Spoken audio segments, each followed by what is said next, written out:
Welcome to Healing Generations, a podcast creating a dialogue uplifting the importance of healing, strengthening, and supporting our communities, and that addresses the disparities and inequities in communities of color.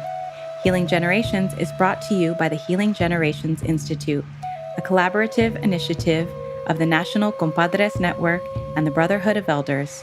Be sure to subscribe to stay up to date on our new releases. Hello, and welcome back to the youth portion of the Healing Generations podcast. My name is Alejandro and Ariel. I want to welcome us back into the new year, and it's not too late to say that because Mexica New Year just happened. So a shout out to everyone that celebrates. And we're excited to be back with you all. You know, today's piece is going to go a little different because we're the youth that we're going to be interviewing, so it's going to be a little reflection piece between me and my amazing co-host, Ariel Jimenez, who I will be passing the palabra to now. Yeah, I just want to take a moment and echo what Alejandro said. We're excited to do this. We're excited to be back for another year. And we're excited to continue to interview our youth in terms of what healing means to them and their generation. But let's just go ahead and get started the way that we always do. So, Alejandro, I don't know if you want to start off with conocimiento. Just introduce who is arriving today, right? Not necessarily who you are, because we've gotten throughout the last 3 years little snippets of who Alejandro is. But how are you arriving today? What versions of you are coming forward, and what versions of you are pushing you forward into the year? Thank you. Again, my name is Alejandro Osuna, or Alex, or AB, whatever y'all want to call me. I'm coming in today in a very light mood. I'm tired, but I'm riding off the high of the circle that we just had right now. Our youth were amazing. It was such a good group. I'm coming today as a son, as a project associate, recently hired back with National Compadres Network, so I'm excited to say that. I'm coming in as someone who's just happy to be alive, which is something that, I used to never say. One, it sounded cheesy to me. But two, I just wasn't in a place where that was something I looked forward to. But today I'm happy to be alive, counting my blessings, every single one of them, and really just being here and sitting in reflection with you, I'm excited for. Because I feel like we have a lot of conversations with each other, but really just sitting and checking in with one another about how the last year went, doesn't really happen. So I'm excited, and I'll pass the palabra back to you. Yeah. You notice how I punted it real quick to you? Yup. Well, I will say I'm happy to have you back. I don't think you ever left, right? I think you always continue to do the work with us and in connection to us, but it's good to see you at the office every day now. So I will say that it's good to have you back at this capacity. Who am I? How am I showing up? First, Ariel Jimenez Bustos, and I'm showing up today really as a partner, as a son, and as an uncle. And I say that because, one, I just came back from a Disney trip, so I am on my Disney hype with my partner, Ana Jimenez, and our two beautiful blended family with Corey and Wesley, and we had a blast. So I think I'm showing up because I have them in my heart. I wish I was still at Disney, but I'm happy to be back at work. And lastly, I'll say, I'm showing up as a son and as an uncle because right before I jumped on, my mom sent me a beautiful video of her playing with my niece. And every Tuesday and Thursday, they just get to spend time together. And it's beautiful to see my mom be a kid again. She is knitting things like crazy. And my little niece, Luna, is such a beautiful spirit. She just loves to play in water. She loves bubbles. And with this heat wave that we're getting in, they're getting wet. They're getting soaked. And I could tell my sister's wait, she's not in the dress I sent her in because we're in a group chat. Yeah. So it's beautiful to see my sister be a mom. It's beautiful to see my mom be a grandma. And it's beautiful to see all the healing that has led to my beautiful niece coming into such a beautiful family and beautiful world that has more blessings and less baggage that they're passing on. So I think that's how I'm showing up. That's amazing. Some of my favorite memories growing up was in the front yard with the sprinkler that went back and forth and you're running through it. I always remember those days, especially at my godmother's house. We would do that. We would jump through leaves. And so you bringing that up, I was like, oh, I miss those days. I miss when Juliana was that tiny and being able to see her have fun. My brother sent me a photo of her the other day, and she looked like a grown woman. And my niece just turned, oh no, is going to be turning 12. So it's crazy how fast, like, you blink and they're already 18, getting ready to graduate. So take advantage of it. Really take it all in. But yeah, so I want to go through today, and I know we kind of talked about it more like a conversation with each other, a check-in of like, how are you doing? How was the last year for you? Is there anything new you want to share? Stuff like that. But the first question I want to ask you, because I feel like when we do this work, we focus a lot on the negative. Is there anything that you did within the last year that you're like, I really want to talk about this? Like, this is such a cool thing that I did. This is such a cool experience I had. Like, let me talk about this. Yeah. Well, first I want to say I heard your flex. You had a nice sprinkler. Our sprinkler was putting our thumb in the water hose and then squirting that in the air. So I just want to shout out that you had a small little flex right there. I think in terms of the year, it's hard. It's hard. There's so much going on in the world that it's hard to stay away from the negative, right? Whether you're focusing on that administration, whether you're focusing on individual struggles. But I think one of the beautiful things, it's my family coming together. So, my dad being able to hold space for us in ways that he hasn't in the past and say, hey, mijo, I know you're struggling right now. I know with this new presidency, they're coming for your paperwork. I see you. My older brother getting sober and seeing his smile come back was beautiful. Like, I have a picture of him on his birthday, and like, it's almost like his spirit returned to his body. Right. And I think for me, it's one of the biggest highlights was my little brother had a quinceañero, and he jammed us up. And he told us, he said, well, if Citlali had a quinceañera, how come I can't have a celebration? Yeah. How come that's gender specific? And that forced our family to love him in ways that he wants to be loved. So my partner did the balloon arch. We did a family photo and realized that we haven't had a family photo since I was 12. Oh, wow.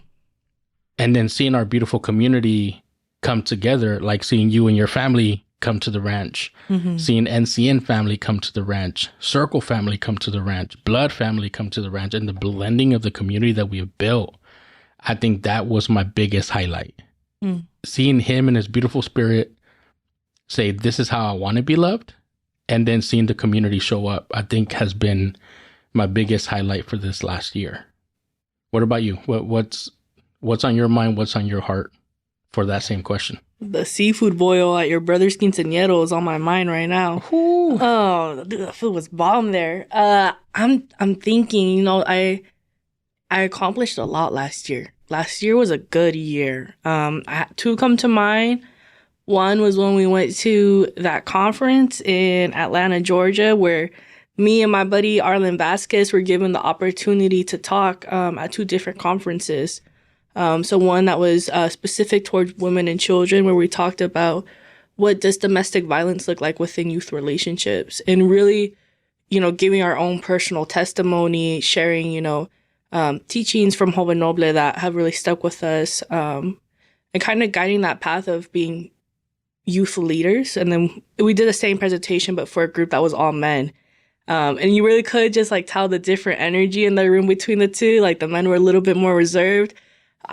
I would like to think they had just as much fun. But it was fun. It was cool to be able to go over there. I haven't traveled a lot in my life. So being able to say I traveled to do something I'm passionate about was really cool for me. Because I like vacations, but I also like when there's a purpose behind my vacations.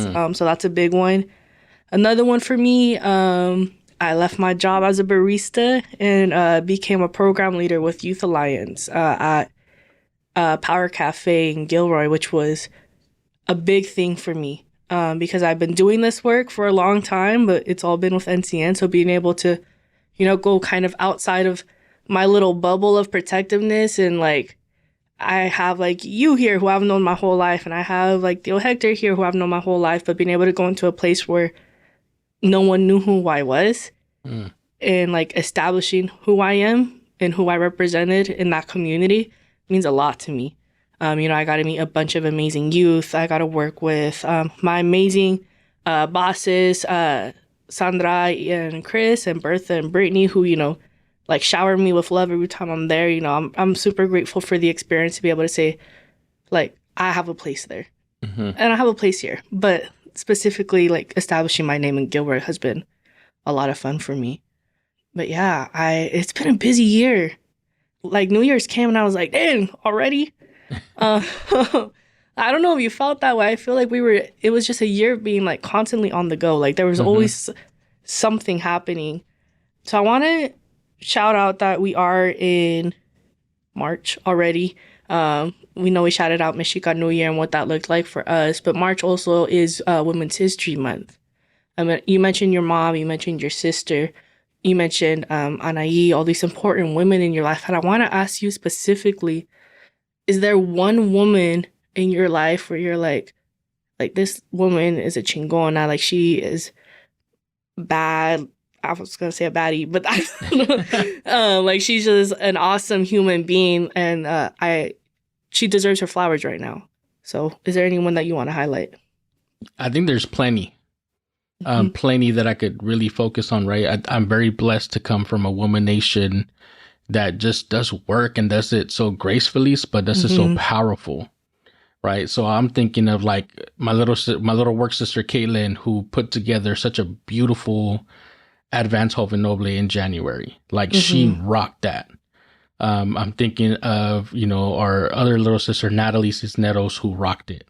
I'm thinking about my sister who just had a second baby and motherhood looks so beautiful on her. I'm thinking of my mom, who is such a powerful grandma who is tired because she works in housekeeping, but finds time to have energy to run around with my niece and get on the swings. Like I have such powerful women that I'm blessed to just lift up almost every day. But the one that's really on my heart right now is my partner, Anaí Jimenez, who does all that so gracefully. Like right now, she's taking care of her mom, who just had surgery, while also, you know, taking care of the kids, making sure that they're going to school.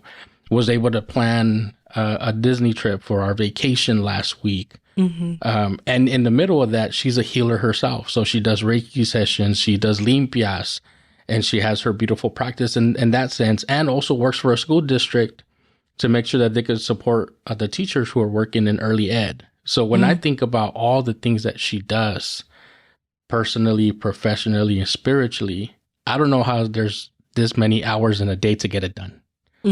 And she manages to not only do that, but also be an amazing partner where we have our own time, where we could continue to date each other, where we could continue to just grow together. So I think when I think of like Women's History Month, she's the one that's just popping up in my head. And I hope that she feels supported. I hope that she feels lifted up. I hope that she feels seen in every space that she walks into, because she carries that spirit. And she's such a good healer for everybody and holds space for everybody that I'm like, I hope she's getting that from all her circles. So I just want to lift up her. She knows that I love her. But just seeing her do all that work, it's good. So I just want to give her a shout out. No, that's amazing. I mean, you talk about women in your life. I mean, I swear women are on a different type of time zone where there's like 1,000,001 hours in the day, because they get everything done. And I feel like I'm falling behind compared to them. But like, I really relate to what you're saying about that, because the first person that comes to my mind is my mom. My mom is a full-time college student working on her bachelor's in sociology at SJSU. She's also someone who is out there every day in our community, working with our youth in the Eastside Union High School District. And I really want to highlight my mom right now, because when you talk about people who do things not just for the thanks, my mom's that person. And, you know, specifically right now, like her job's at risk. Like we don't know where that's going to go. And she's still putting her 1,000,001% into the youth to make sure that they feel loved, to make sure that they still feel sacred. And I can't imagine going through what she's going through and still showing up every day with a smile, every day with a laugh, every day with what else can we do to make sure our babies in our community are taken care of. And, you know, she really just like gives it her all and pours it all, and she doesn't expect anything back. I mean, she may be like, hey, remember that favor you owe me so I could give it back to this little kid over here. But it's never like a favor for herself. It's always a favor for someone else that she could help. I mean, I think the best way I could explain the type of person my mom is a couple weeks ago, I was dealing with a case where I had an unhoused youth, and it was really like rapid. And I was like, dude, I don't know who to go to. I don't know how to get the support I need for this. And I called my mom. And my mom, who doesn't even work in Gilroy, was like, yeah, I got you. I have all these gift cards for him. Come by and we'll hook them up and do this and that. So even for kids, not even in the community she works for, she's still bending over backwards for them. And, you know, I love shouting out my mom. My coworker told me the other day, you really love your mom, don't you? And I was like, why? And she was like, because you just look so happy when you talk about her, which is, it's real. You know, I shout out my mom's praises wherever I go. That girl deserves all her flowers. I just gave her flowers that apparently she's allergic to. Wow. So don't give my mom daisies. But, you know, she definitely deserves her flowers. So I just want to shout out my mom, Blasa Berensosuna, who I'm always incredibly proud of. But yeah.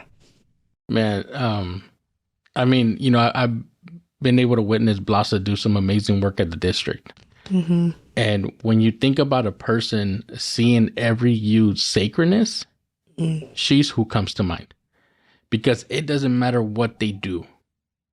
Like, she holds them accountable, but she acknowledges their sacredness first. Let me acknowledge that you're sacred, and then now let's deal with what happened. Yeah. And if more people can do that, we would be in a way better place. Right? Ozzy Cruz would often say it's easy to see someone's sacredness when they're 3 or 4. It's harder to see that same sacredness when they're 17 or 18 and they're acting out. But she has a specific skill set that she could see that sacredness. So that brings me to a question, right? We talk about sacredness, we talk about healing, we talk about all that. But how has this past year allowed you to rediscover your sacredness? And does that look different for you than it did 3 years ago, 5 years ago, 10 years ago? Most definitely looks different. When I think of rediscovering my sacredness within the last year, that's something I struggle with because I wasn't really focused on myself last year. Last year was more like, what could I do for everyone else? And then now I'm like, okay, what can I do for me? You know, when I think of last year, I go through life a lot doing things for people that I don't really ever get back. And I'm okay with that. You know, I love pouring into other people's cups. Like, that's for me a fun time. I don't do compliments. I don't do, let me sit down and tell you why you're amazing. But like, you need water, I'm gonna go grab you water real quick. You need a Monster, I got you, let me go do this for you. But I remember walking into campus one day, the week before Thanksgiving, Mount Madonna High, I love that school. And one of our youth is like, they're giving shout outs to people in the cafeteria because they each wrote notes for stuff that they're grateful for. And one of my youth wrote me a note. And I remember looking at it and it was like, you know, you're always such a positive human being. When we walk in, we look for you. We look for your smile. Like, we know it's going to be a good day when you're there. And at that time, I had only been on campus for less than 2 months. And so to be able to see that my impact was that big when I hadn't been there that long made me be like, oh, damn, like, my voice means something, you know? And so to be able to say, like, those kids saw something in me that I wasn't even sure I was delivering to them, to me, that was like, oh, damn, I'm sacred. And that was a really big turning point for me. And, you know, my youth remind me all the time about they're very big compliment people, and I'm not, so I struggle with it. But they're very big about, like, reminding me to take care of myself. One of my students, Jasleen, every time I walk her out to her car, she goes, all right, bye, Ale, make sure you eat today. And I'm like, oh, okay, thank you. Like, thank you. It's like those little things where you're like, oh, no, like, these youth are at a different level, you know? So definitely the youth that I work with remind me I'm sacred every day that I see them, which I'm grateful to be a part of the work that allows that to be my healing too. How about you? I think the world has done this past year tried to show me moments where I don't feel sacred. Mm-hmm. And I think my people around me have done a great job to make sure that doesn't stick. Right. So whether it's Big Bro Mario checking in on me to see how I'm doing, whether it's you or Mickey sending me a message, there's been lots of moments where people check in on me to be like, oh, I'm taken care of. But I think the one that's coming to my mind the most is my little niece, Luna, because when I see her little voice and she goes, Tio, when I hear that call, I'm in a different world. And you know me, I wasn't normally fond of babies. So for my listeners, I'm sorry if that impacts your view on me, but I wasn't fond of little ones. They just, little ones just didn't rock with me. But even the other day, right, I went over to go visit my sister, and it was just my sister and the babies, and she opens the door and she's like, Tio, I missed you. And I was like, oh, I missed you too, baby. And she's like, come here. I want to show you, what I did. And we run over and she shows me her potty because she's getting potty trained. And she's like, look what I did. And we're over there clapping over her shit. Nice. And it just reminded me of a story of Maestro Jerry talking about, him and his grandson and how he's in the bathroom literally clapping over shit. And just her being so proud and wanting to share that with me. And then wanting to play with me and show me her favorite Spider-Man and her favorite Woody and Buzz because she's really into Toy Story and all that. Like, there's a little human who wants to share her world with me. And that was like, oh, I feel seen. I feel loved. I feel missed. I feel sacred. And it's just that little interaction. And there's many of those that I have with her. I mean, we're just at my parents' ranch and we just hear a little bird chirping. And we're like, we hear it, but we don't see it. Baby girl picked up a baby chick and put it in her pocket because she wanted to take it home. Little chicken nugget. A little chicken nugget. And she's like, what, Theo? Like, I'm giving it a home. I found it. So it's mine. And that little girl, like, this world is her playground. And I got to give a shout out to my cuñado, Jose Ariola, and my sister, Citlali Jimenez, who they have built a beautiful family. And both of them are in such a beautiful healing journey that they've made that world for her. And I feel sacred because she wants me to be part of that world and she wants to share that world with me. Yeah. And it's a beautiful gift to have. No, 100%. I mean, having nieces and nephews is life-changing in itself. I remember last year, my cousin reached out to me. He was like, hey, can you take care of your nephew for an hour? And I don't do babies either. I'm very big about that. But I was like, yeah, all right, I got you. And dude, my little backpack was following me around and he was jumping off couches and having me do Superman with him, and my arms hurt after because I was like, dude, you're too big for me to be carrying you around like this. But it was just like, I felt like a little kid again. And I realized like I missed that feeling. We've been talking about the youth in our lives, whether it's family or the youth that we work with. I want to ask you, is there any youth in your life where you're like, this happened for them in the past year, or they did all this work to be who they are this past year, that you want to highlight, that you want to give a little shout out to? Yeah. We have a Adelante fellow by the name of Eric that I just want to give him his flowers. I mean, he came to the Advanced Joven Noble training in January, being new to the work, but being ready for the work. And his personality just connected at a different level. I mean, I didn't realize he was the next Steve Irwin over there, Crocodile Dundee, catching, lizards and snakes and stuff like that. But I think the moment that resonated the most is he participated in a sweat lodge ceremony. And while we were in there, he lasted all 4 rounds. And I remember on the drive back, your dad, Mario, asked him, Mijo, did it get too hot for you? And he said, yeah, it did. And he's like, what made you stay all 4 rounds? And he says, I'm about to have a baby girl. I'm going to become a dad for the first time. And I know my partner and that baby are going to struggle with things way hotter than what I had to endure. So I needed to sit in that lodge and struggle a bit and deal with the heat, because I know it's going to get harder and it's going to get hotter when she arrives. But I'm excited and I'm ready for it. And it was not in my bingo card to be driving and crying on the way back to the retreat. You're all swerving. Right. But to see him in his own healing journey, to say, I'm doing the work that I need to do to make sure that I get ready to receive this beautiful baby, because she deserves a better world than she's being born into. And since that retreat, you know, we've seen his personality come out more at the office. Right? He pops into our office and says, HR check, y'all doing your work? And for that brief moment, we take a break from work and we check in, right? Yeah. But I just want to lift him up because often people don't know the work that you're doing to heal yourself. People often don't even know what scars you carry. Yeah. And what you're healing from.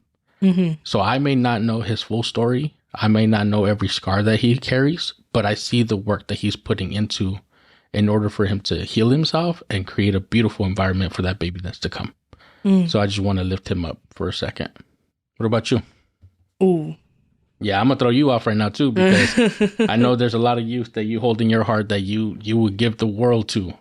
Yeah, that's hard, because if I don't mention one of them, I'm going to get glares at group on Thursday. I work with a bunch of amazing youth right now, and I feel privileged to say that I know them.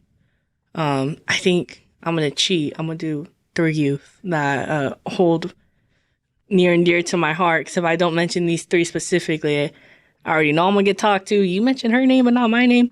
The first one I'll mention is my youth, Darlene.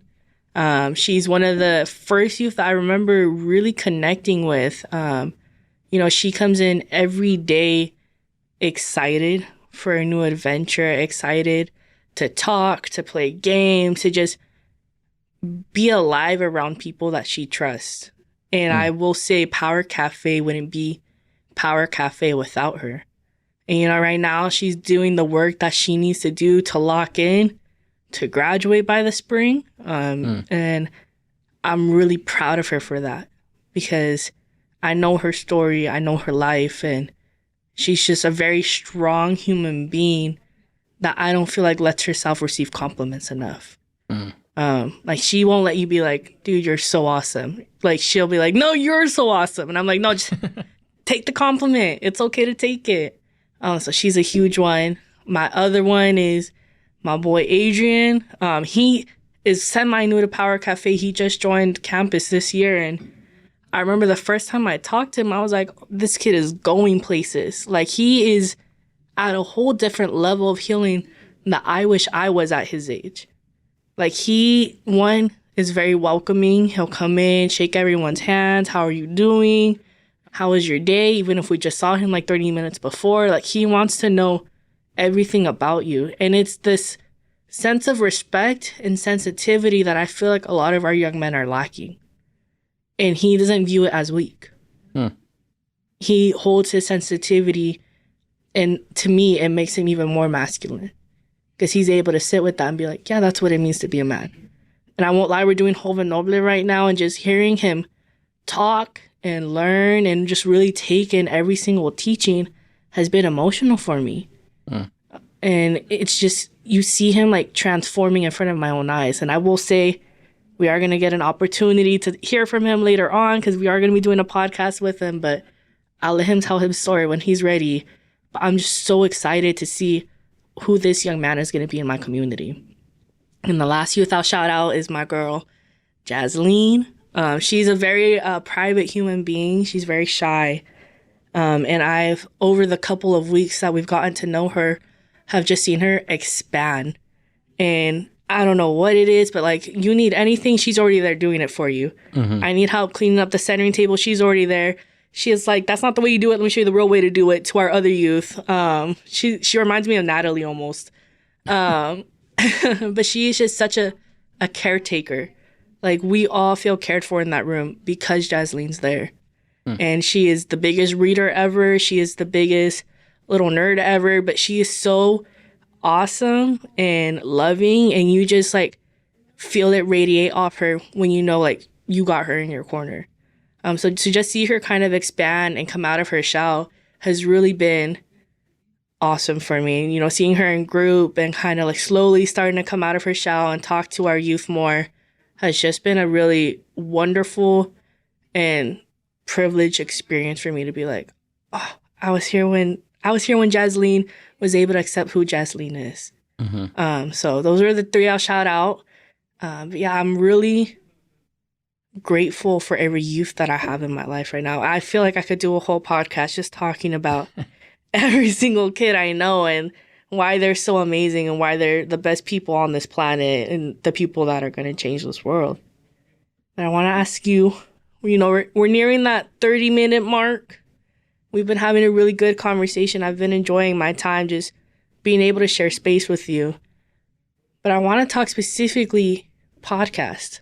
What does that look like for us? What does that look like for this year? Who can we expect? What stories can we expect to hear? What in our heads do we have planned for the year 2026 when it comes to the youth portion of the Healing Generations podcast? That is a great question. So we're actually announcing that this will be the last episode. No, I'm just kidding. Sorry, I had to throw you off for a second. You know, I'm excited for the future, but I don't necessarily know what the future looks like. I know for the next couple months, me and you will continue to hold space and hear stories. Like I'm excited to hear Eric's story, who I just mentioned and lifted up from the Adelante program. I'm excited to hear Adrian's story from Gilroy and hear, you know, how he's been able to connect to Circle. I'm excited to hear who doesn't know that we're going to interview her yet, but Luisa, who is like the Girasol champion of San Jose. Because they're all that next generation and they've already picked up the seeds. They're already planting the seeds. They're already building their beautiful gardens. So I want to see what they have to share, their stories, and how their stories might have interconnections to ours, but how their stories also will have individual experiences that have shaped them to be who they are today. I'm also excited because we're building a Joven Noble Youth Academy, both in LA and San Jose, that for the next 3 years, like we're going to have uninterrupted time to be able to build that. And what does the Youth Advisory Board look like now versus 5 years ago when it was you, Frankie, and you know, those guys. Yeah. So, and how it even looked like before then when it was like Diego and Christian and Juanito and all them, right? And how that's evolved. So I don't know where it's going to go in particular, but I'm ready for the ride and I'm ready to hear the stories, soak in the teachings and pass it on. Let the next generation take it forward. Like I would love to see Edgar as a co-host because he has so much to share and I've seen him blossom in so many different ways. So I'm calling it out now so that it's on record that I would love to see him as a co-host. So I don't know where it's going. It might transition to TikTok. It might stay on here for the next couple of years and might go to a different platform. But I'm excited for that journey and I'm excited for the youth to take a bigger portion of it. What about you? Where do you see it? You're back with us full time. So where do you see this going? Podcast every day. I'm just playing. I wouldn't do that to Emilio. He'd get sick of our faces. I am really looking forward to what the podcast looks like this year. I feel like since we've expanded more directly into Gilroy due to me working there, I'm excited to hear our Gilroy folk stories and what that looks like for them. And I remember going to Gilroy for the first time and being like, oh, like I was looking at them and being like, well, you guys aren't part of gangs. You guys aren't doing fentanyl. Like all the stuff that we're like kind of not used to, but desensitized to in SJ. So I was like, oh, you guys are fine then. Like you're fine. And then my youth started opening up to me. And I was like, oh, it's a different level of hurt that they're going through. It's a different level of baggages that they're carrying with them every day. So to be able to lift up their stories and their different experiences of what it looks like between healing within them, I'm excited for. I'm excited for the Joven Noble Youth Academy. I feel like that opens up how many guests we're going to have. Like all of it. Like I know we're going to get in connection with Oak Grove and talk to Miss Val Girasoles and say, hey, like who's ready to come on the podcast? And shout out Leo and Kai who did such a good podcast 2 years ago that I'm like, I love Oak Grove students because of them. So I'm just really excited to take it all in. I'm back with NCM full time, so I get to bother Ariel all the time and be like, hey, what youth do we want on the podcast this week? What story do we want to highlight? I'm really, really looking forward to it. I agree.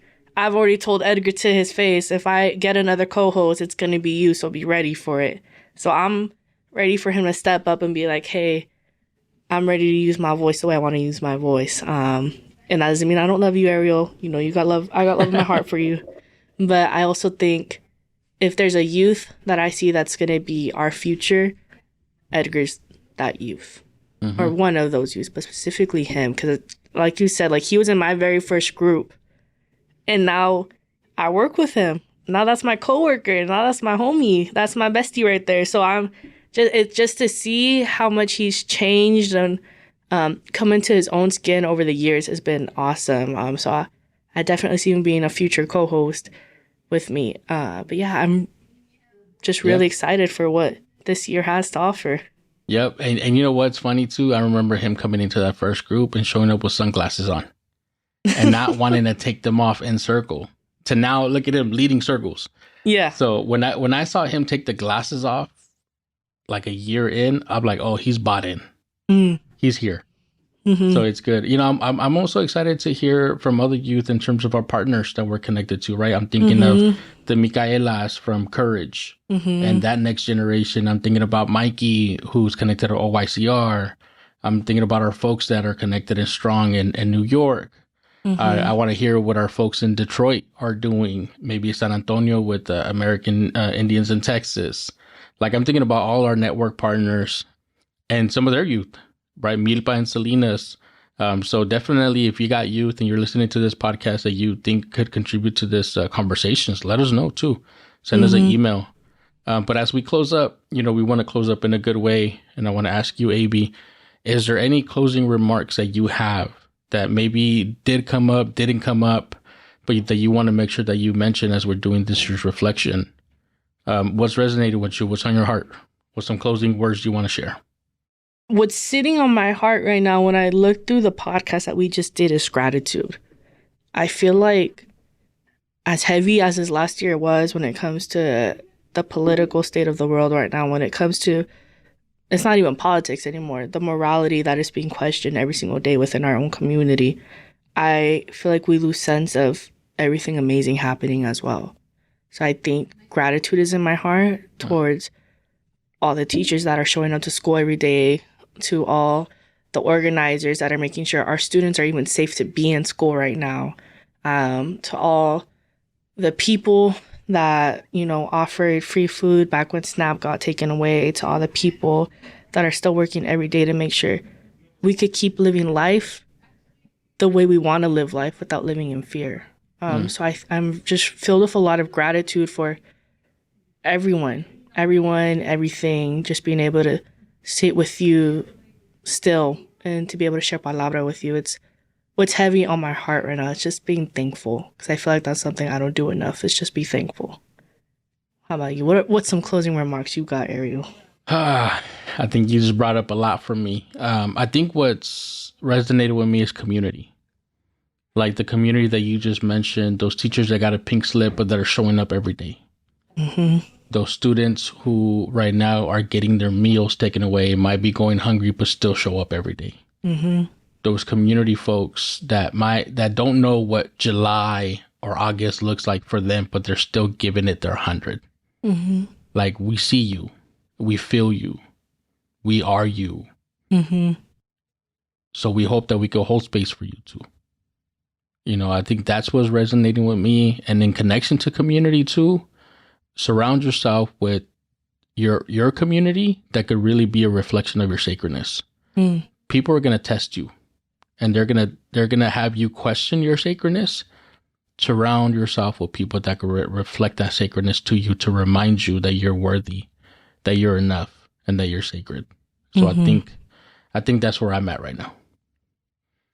And with that, AB, I want to thank you, one, for coming back, two, for making a commitment to continuing this year, to continue to hold stories, to hold space, to continue the youth portion of the Healing Generation podcast.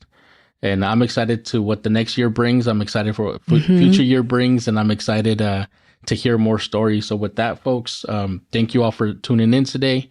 Make sure that you follow us on Facebook under the National Compadres Network, and that you follow us on Instagram and Twitter under La Cultura Cura. And I'm excited to hear both Eric and Adrian's stories to come. So let's get to it. Thank you. For more information about Healing Generations and the Healing Generations Institute, visit nationalcompadresnetwork.org and be sure to subscribe to stay up to date with our new releases.